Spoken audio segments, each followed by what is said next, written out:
we often size people up based on where they start, don't we? The skills they show right away. Mhm. But what if that's a really limited view? Right. What if how far someone can go has less to do with their initial abilities and, well, everything to do with their capacity to grow and the distance they travel? That's the fascinating core of what we're digging into today. Yeah, We're so inclined, I think, to celebrate those who appear, naturally gifted. totally. The prodigies. Exactly. But the material we've been exploring for this deep dive, Mhm. primarily a book called Hidden Potential, The Science of Achieving Greater Things, it offers a really compelling counter-narrative. Okay. We'll be looking at ideas from sections like designing schools to bring out the best in students, mining for gold, which, spoiler alert, isn't about literal mining Ah, and diamonds in the rough. All of it really challenges our assumptions about where true potential lies. and that image from the prologue's poem, Growing Roses from Concrete, it really frames what we're trying to understand, doesn't it? It does. It's powerful. It makes you wonder, are our traditional ways of spotting talent missing some extraordinary riches that are, emerging in unexpected, really challenging environments? That's the central question, I think. Well, okay, let's jump right into this idea of innate talent then. The book we've been looking at shares some, well, really thought-provoking research that makes us question this whole concept. Yeah, what's particularly interesting is the work of economist Raj Chetty. He's a MacArthur Fellow, a genius grant winner. Right. And his research suggests that achieving excellence is much less about inherent gift than we commonly think. Less than we assume, huh? Definitely. Yeah. One particularly striking finding came from an experiment in Tennessee. Chetty and his colleagues discovered they could predict students' later financial success, Okay. even by age 25, Wow. simply by knowing who their kindergarten teacher was. That's incredible. Kindergarten teachers having that kind of long-term impact. How does that even work? Well, the study identified 4 key attributes that more experienced kindergarten teachers seem to cultivate in their students. Okay, what were they? Being proactive, Mhm. kicking initiative, pro-social, collaborating well, disciplined focused, resisting disruption, and determined sticking with challenges. So character stuff, Oh, basically. these character skills, Mhm. how often they showed initiative, their collaboration, their focus, their persistence, these were consistently rated higher by their later teachers too, 4th grade, even 8th grade. In these ratings, these character skills, they were more predictive of adult income than early math and reading scores. That's a real shift in perspective. It really is. When Chetty's team analyzed the data, these behavioral ratings from 4th grade were 2.4 times more predictive of adult income than their standardized test scores in math and reading. 2.4 times. Yeah. It really encourages us to consider these crucial character skills as key drivers of later success, maybe even more so than purely cognitive abilities measured early on. So it's not just about traditional IQ or test scores. And, the book makes a really interesting point here, pushing back on the idea that character is simply about willpower. Exactly. The argument in the book is that character isn't just about having good intentions or, gritting your teeth. It's more about having a set of learned skills that allow you to act on those intentions. Learn skills, like a muscle you can build. Precisely. Think of it like that. These skills are what enable someone who, say, tends to procrastinate to meet a crucial deadline for someone they care about. Okay. Or they empower a naturally shy person to speak out against injustice. It's about learning how to effectively apply your values, especially in difficult situations. That clarifies things a lot. It's not just knowing the right thing, but having the tools, the skills to actually do it, even when it's hard. Now, to really illustrate this, the book shares a fantastic story about Maurice Ashley and his chess team, the Raging Rooks. Ah, yes, this story is a perfect example of these principles in action. Maurice Ashley, now a renowned chess strategist, first African-American grandmaster, Right, I know him. wasn't actually a top chess player initially himself. He deeply believes that character skills are more important than pure chess talent. More important. Wow. Yeah. A key example was when he was choosing his team for the national championships. He picked a student named Francis Idahan over another player who was, technically, more skilled at chess. Okay, why? What was the reasoning there? What did Francis have that the other player lacked? Well, according to Francis himself, Maurice felt he would develop better emotional self-regulation. Ah, control under pressure. Exactly. Which Maurice considered essential for performing well when things get tense. And get this, even during the intense atmosphere of the national championships, Ashley didn't focus on last-minute chess strategies. No. What did he focus on? Instead, he reminded his team about discipline, a character skill they had been deliberately cultivating for 2 years. So discipline was the bedrock, the foundation, even in a high-stakes competition like that. And it seems the impact of these character skills went way beyond just the chessboard for the raging rooks. Absolutely. The discipline they learned to resist impulsive moves in chess, that helped them resist negative influences outside of chess, like gangs and drugs in their neighborhood. Wow. The determination and proactive thinking they used to memorize chess patterns and anticipate moves. That also benefited their academic studies. Makes sense. And their pro-social skills, developed through teamwork, giving each other feedback that made them great collaborators and mentors to their peers. That's a powerful ripple effect.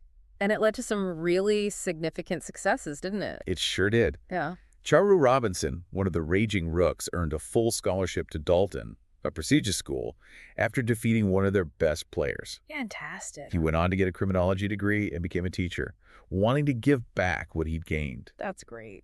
And later, when the principal of another Harlem middle school asked Maurice to coach their team, the Dark Knights, well, they went on to win back-to-back national championships. No kidding. And Charu even became their assistant coach. Like, Maurice Ashley wasn't just developing chess players, he was really nurturing potential in a much broader sense. That's it. And this idea of tilling the soil for more roses to bloom, as the book puts it, that really resonates. It perfectly highlights the point, doesn't it? That the true measure of potential isn't the starting height, but the distance climbed, especially when you consider the obstacles along the way. Definitely. Now, this leads us to a really important question. Are these character skills fixed, or can they be developed later in life? Ah, the million-dollar question. That's exactly what I was wondering. We've heard about the profound impact of kindergarten, but what about us adults? Is character really set like plaster by age 30, as William James famously said? Well, the book addresses this directly. It references a fascinating experiment with entrepreneurs in West Africa. Okay. Researchers found that character skills could actually be developed in adults through targeted training. Really? Yeah, and this training led to significant improvements in their small businesses. So it provides pretty solid evidence that challenges James's earlier assertion. That's really encouraging. So it's never too late to cultivate these essential skills. How's that way? And the book also touches on the somewhat problematic labels we use for different types of skills. Yes, the common distinction between hard skills and soft skills. Right. Originally, these terms came from the military, actually. Yeah. Differentiating between working with physical equipment hard and interpersonal skills soft. I didn't know that. But that label, soft, it really diminishes the crucial importance of social, emotional, and behavioral skills. What we're calling character skills here. It really does. I mean, these are absolutely essential in virtually any professional role. Even fields like finance rely heavily on these so-called soft skills. They're not soft at all, really. No, they're critical. It really undervalues a whole set of abilities. And this leads us nicely to the idea of embracing discomfort as a key to unlocking hidden potential.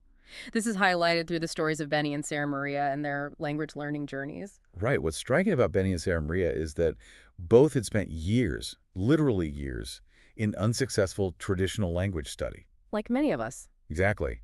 They were convinced they just lacked a language gene or, had missed that crucial window for acquisition. But their breakthrough came not from some new cognitive technique, but from a fundamental shift in their approach. They learned to get comfortable being uncomfortable. Comfortable being uncomfortable. That's a powerful phrase. What did that actually look like in practice, though? Well, it involves having the courage to abandon familiar but ineffective methods, to put yourself in challenging situations before you feel completely ready. Ooh, that's hard. It is. And it means accepting that you're going to make a lot of mistakes, and that's just part of the process. They actively sought out situations that push them, viewing the discomfort not as a barrier, but actually as a sign of growth. So it's about actively seeking out challenges and not being afraid to stumble or even fall flat on your face along the way. Pretty much. And this contrasts sharply with the whole idea of catering to individual learning styles, which the book also addresses. Yes, learning styles. That's huge, right? Yeah. Visual, auditory, kinesthetic. Hugely popular, yes. But the idea that some people learn best visually, others auditorily, and so on, while it's well-intentioned, it's largely a myth. A myth, really? Yeah. Extensive research, study after study, has found a lack of evidence that aligning teaching methods with these supposed styles actually improves learning outcomes. That's surprising considering how widely accepted the idea is in, like, schools and training. It is surprising. Yeah. Despite its popularity, studies just haven't consistently shown that tailoring instruction to preferred learning styles leads to better test results or long-term retention. Huh. The researchers generally conclude that there's no strong scientific basis for incorporating learning style assessments into general education practices.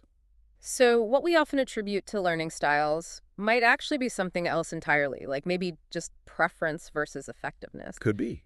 Or maybe it ties back to that comfort thing we were just talking about. Mm-hmm. And the book brings up procrastination in this context. We often think of it as just bad time management, right? We do, but psychologists have found it's primarily an emotion management problem. Emotion management. How so? When we procrastinate, we're often trying to avoid the unpleasant feelings associated with a particular task. Boredom, frustration, anxiety, self-doubt. Ah, okay. That makes sense. The story of Steve Martin is a great illustration. He needed to write his own jokes to become truly successful. Right, he used to borrow material. Yeah. He initially avoided the discomfort, the vulnerability of writing his own stuff, but he ultimately realized it was absolutely essential for his growth as a comedian. He had to face that discomfort. So confronting that discomfort, pushing through those unpleasant feelings, is crucial for making progress. It seems to be a recurring theme. And the book emphasizes the importance of actively engaging with information rather than just passively absorbing it. Yes, think about language learning again. Studies show that actively producing the language, speaking it, writing it leads to much better understanding and fluency than just passively listening or reading. Right, you have to actually do it. Exactly. The concept of flipped classrooms supports this too. Students study material beforehand, then actively practice and apply it in class. As the saying goes, use it or lose it, doesn't quite capture it sometimes.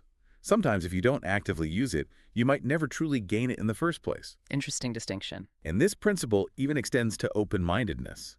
There was research showing that just nudging partisans to seek discomfort made them more willing to read articles from the opposing political side. Wow. Just seeking discomfort made them more open. Apparently so. It lowered the emotional barrier, perhaps. That's a fascinating connection. Discomfort as a catalyst for growth in so many different areas.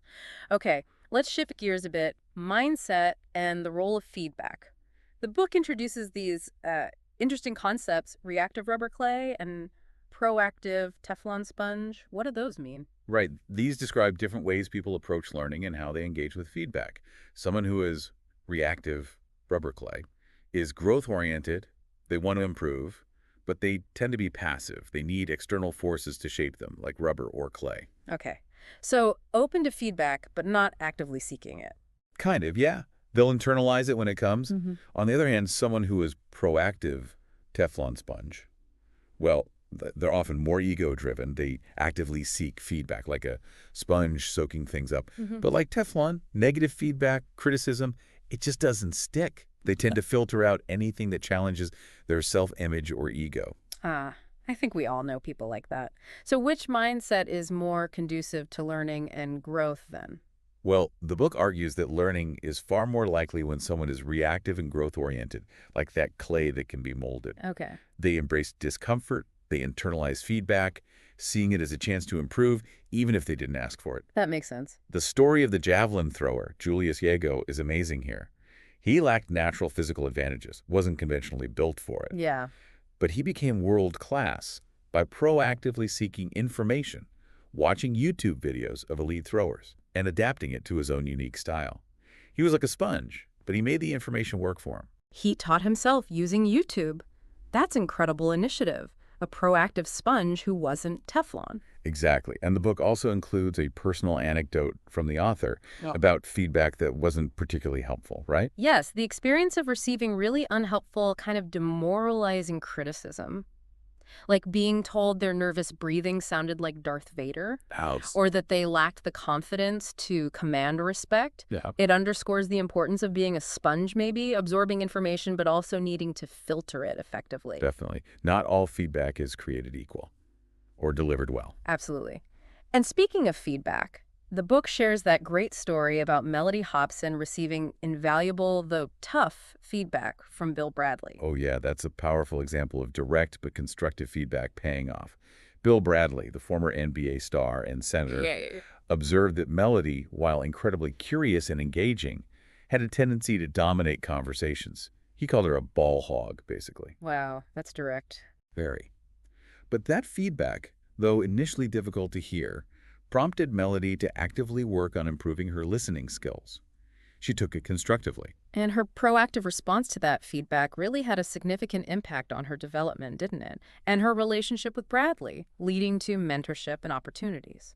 Absolutely. It shows the value of being open to hearing those potentially challenging truths, Yeah. even if they sting a bit. Mm-hmm. Now, let's consider the role of imperfection in achieving great things. This is highlighted through the story of the architect Tadao Ando. Right, Tadao Ando. Celebrated architect, but wasn't a particularly strong student academically speaking. Yeah. No, he was apparently comfortable accepting imperfect scores, even in architecture classes. And his experience as a professional boxer before architecture, that further solidified this comfort with imperfection. How so? Boxing. Well, in boxing, he knew he was going to get hit. Yeah. Flawless performance wasn't realistic. To succeed, he had to take risks and accept setbacks, except getting hit. And that mentality carried over into his architecture. He learned to move forward and innovate, despite potential flaws or imperfections in the plan. He wasn't paralyzed by the need for perfection. So embracing imperfection allowed him to take risks and not get bogged down by minor setbacks. And this reminds me of the diving anecdote in the book. Yes, the author's experience trying to achieve perfect dives. That intense focus on eliminating tiny flaws in the water entry, like the splash. It actually detracted from working on more significant aspects of the dive, like the height of the jump off the board. So chasing perfection in one small area hurt the overall performance. Exactly. This pursuit of minor perfection became a liability, even leading to balking, hesitating, or stopping before the dive because of the pressure. It's like focusing too much on the tiny details can prevent you from making bigger, more impactful improvements. And in those cases, it's really important to appreciate the progress you've actually made. How do you do that? Well, the book emphasizes the value of mental time travel, reflecting on how your past self would view your current achievements. Ah, perspective. Yeah. The 14-year-old author who could barely do a simple flip in diving would have been absolutely amazed by the more complex dives they learned later, even if they weren't perfectly executed. It helps maintain perspective and appreciate the journey. That's a great mental trick, a way to reframe your perspective when you feel like you're stuck or not advancing quickly enough. Definitely. Now, in fields where success is more subjective, like art or writing or design, how do you determine which imperfections actually matter and which ones to address? It's not like a dive score. That's a great point. This is where seeking convergence and feedback becomes really essential. Convergence, meaning? Meaning if multiple independent sources, trusted colleagues, mentors, critics, all raise the same concern, it's much more likely to be an objective issue rather than just one person's subjective opinion or preference. Okay, finding the pattern in the feedback. Exactly. The choreographer Twyla Tharp apparently had a two critics rule. Any concern raised by more than two independent critics was treated as a genuine quality control issue that needed addressing. That's smart. Yeah. The book even suggests establishing your own committee of judges for ongoing quality assessment in subjective fields. That's a proactive strategy for navigating subjective feedback. Good tip. Okay, let's discuss scaffolding and deliberate play as effective strategies for nurturing potential. What is scaffolding? Scaffolding refers to providing tailored support, like building temporary supports around a structure, designed specifically to help someone overcome particular obstacles. Right, like training wheels. Sort of, but it can be more sophisticated. Mm. The example of using the game Tetris to help block intrusive images after trauma illustrates this. The game provides a specific cognitive benefit for a particular mental challenge. Yeah, interesting. And the story of the profoundly deaf musician Evelyn Glennie is another powerful example. Right, she's amazing. Her percussion teacher, Ron Forbes, created scaffolding to help her learn music, not by shearing it, but by focusing on feeling the vibrations throughout her body.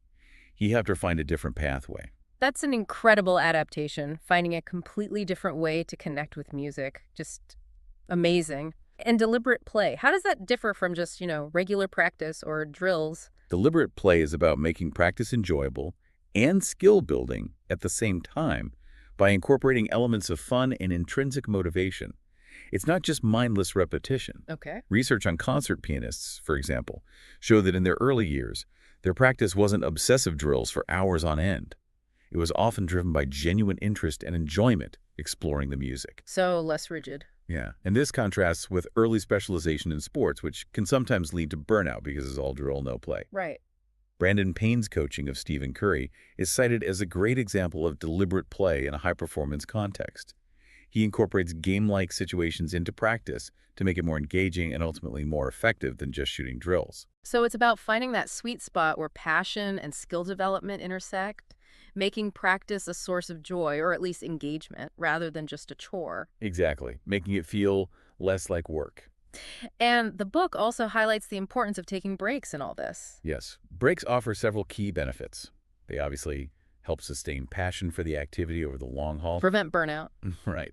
But they can also help unlock fresh ideas by allowing the problem to incubate subconsciously.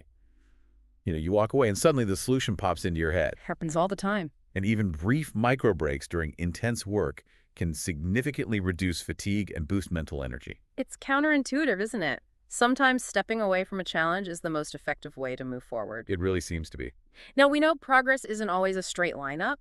How do we navigate those inevitable plateaus and moments of nonlinear progress? Yeah, nonlinear progress is totally normal.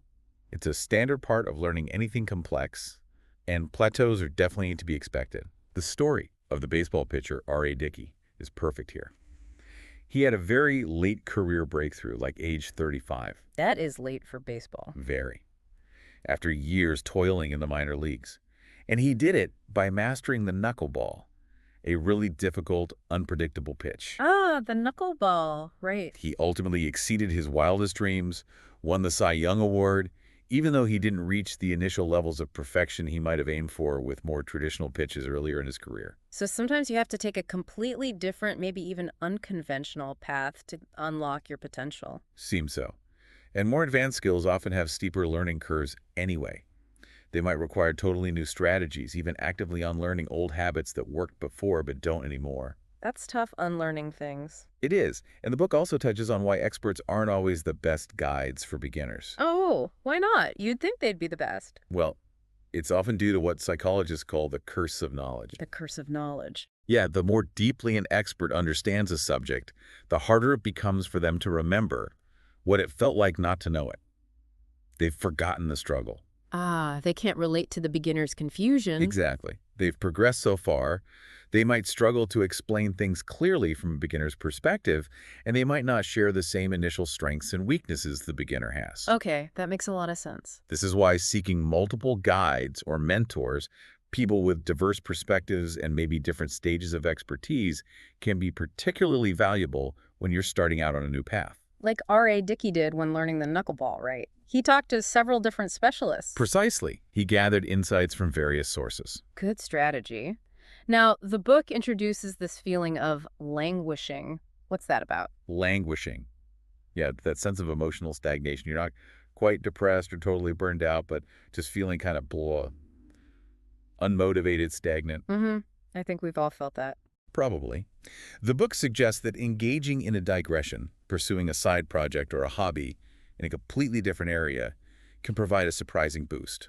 A digression, like a distraction. Sort of, but a productive one. It can provide energy and small wins that help you regain momentum in the areas where you feel stuck. The author mentions playing online Scrabble while feeling blocked on a writing project. And how those little Scrabble victories actually help them get unstuck with the writing. It's like a mental reset button, maybe, providing a fresh perspective when you return to the main task. Could be. Or just the feeling of accomplishment, even a small one. Okay. Now let's discuss bootstrapping and the powerful impact of collective learning. The story of the Golden 13 is highlighted here. Yes, the Golden 13. They were the first black naval officers during World War II, facing immense prejudice and incredibly low expectations from their instructors and the institution. Right. A really tough situation. Extremely. They overcame these huge obstacles, partly by creating their own support system through collective learning. They essentially bootstrapped their own education within the program. How did they do that? They taught each other. They studied intensely together, drilling and grilling each other on the material relentlessly. This is a powerful example of the tutor effect. The tutor effect. Yeah, the act of teaching someone else is a remarkably effective way to solidify your own understanding. You learn it better when you have to explain it. So by teaching each other, they not only mastered the material, but also built their confidence as a group. Exactly. And there's also the coach effect mentioned. Coach effect. Yeah, guiding others through their challenges can actually increase your own confidence in overcoming similar struggles. Mm-hmm. Studies show giving advice and support can sometimes be more motivating than just receiving it. The Golden 13, despite facing constant doubt and negativity from their instructors, used that adversity as fuel. They developed a shared belief. Yeah. If one of them succeeded, they all succeeded. It was a collective effort against the odds. They really turned adversity into a powerful collective motivator. Yeah. Amazing story. Now, our conversation is largely focused on individual potential, but the book also delves into the crucial role of building systems that nurture opportunity for everyone. Absolutely. That's a critical piece. Yeah. Effective systems, whether we're talking about schools, teams, organizations, they create pathways for people to travel great distances and realize their potential. They open doors. Exactly. They open doors for those who might otherwise be overlooked based just on initial advantages or disadvantages. The Finnish education system is presented as a compelling model here. Finland, right. What's special about their system in this context? Well, it emphasizes teacher autonomy, allowing teachers the flexibility to build individualized relationships with students.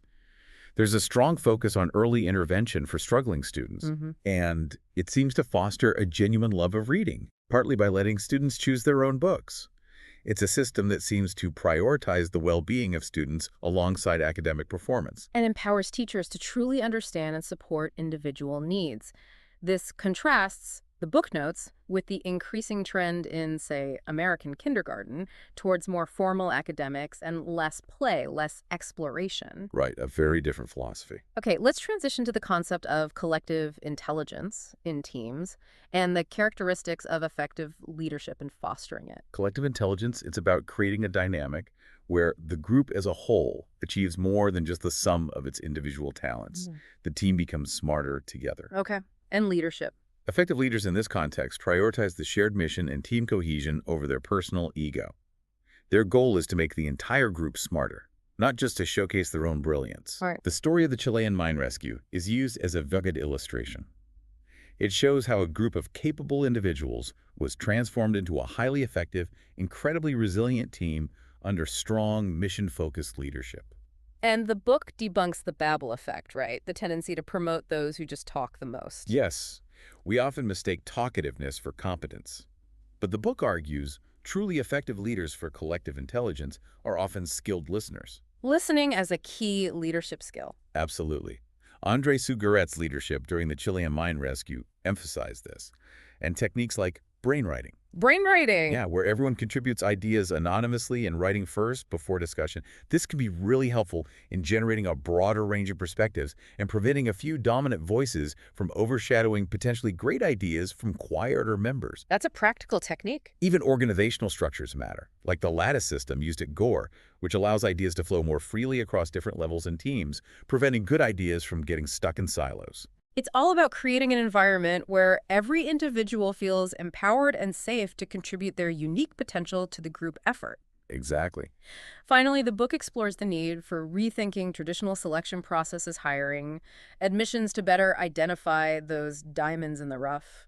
This is crucial because traditional processes often place such a heavy emphasis on past achievements, formal credentials, test scores. Or resume stuff. Right. And that can inadvertently screen out candidates who have significant untapped potential, but have faced greater obstacles in their journey so far. Jose Hernandez's story is used here. He was repeatedly rejected by NASA. Despite a strong engineering background. Yeah, because NASA's traditional criteria missed the key indicators of his potential that were actually rooted in his unique life experience as a migrant farm worker. He'd overcome incredible adversity, showing immense perseverance and adaptability, crucial astronaut traits. So relying solely on past performance or credentials can create serious blind spots. Skills in one area don't always translate, and it misses the context. Exactly. And it's crucial, though difficult, to consider the degree of difficulty of someone's past achievements when evaluating their potential. How far did they have to climb? How do you quantify that? It seems really hard. It is hard. The book suggests things like adjusting skill expectations based on an individual's access to opportunity, Yeah. rather than using blunt instruments like group-based quotas, which can sometimes backfire. Okay. It also introduces the concept of grade point trajectory, or GPT, alongside the standard GPA. Looking at the trend, is this student improving significantly over time, even if their overall GPA isn't top tier, rewarding those who rise after maybe a rocky start? I like that idea, looking at the slope, not just the point. Yeah. And the innovative interview process at a tech company called Call Yo Call is mentioned. It's designed to showcase a candidate's strengths in familiar task-based situations, allow for second chances within the interview. Second chances in an interview. Yeah, acknowledging that people get nervous or have off moments, it prioritizes seeing their actual skills in action over just slick interviewing. It really comes down to looking beyond that snapshot, doesn't it? Beyond current abilities, to truly understand the journey someone has been on and their capacity for future growth. That seems to be the core message. So, as we wrap up this deep dive into hidden potential, we really return to that central idea. It's about the obstacles overcome, the distance traveled, not just the starting line. Precisely. Mm. By learning to look beyond those surface-level abilities, focusing instead on the fundamental capacity to learn, to adapt, to grow, that's how we can begin to unlock potential that we might have otherwise completely overlooked, in others, and maybe even in ourselves. And that leaves us with a final thought for you, the listener. What diamonds in the rough might we be unintentionally overlooking in our schools, our workplaces, our communities, maybe even in our own families, by focusing too narrowly on traditional measures of achievement? And how might we actively start to identify and nurture that hidden potential based on some of the principles we've explored today? It's definitely a question worth considering long after our deep dive concludes.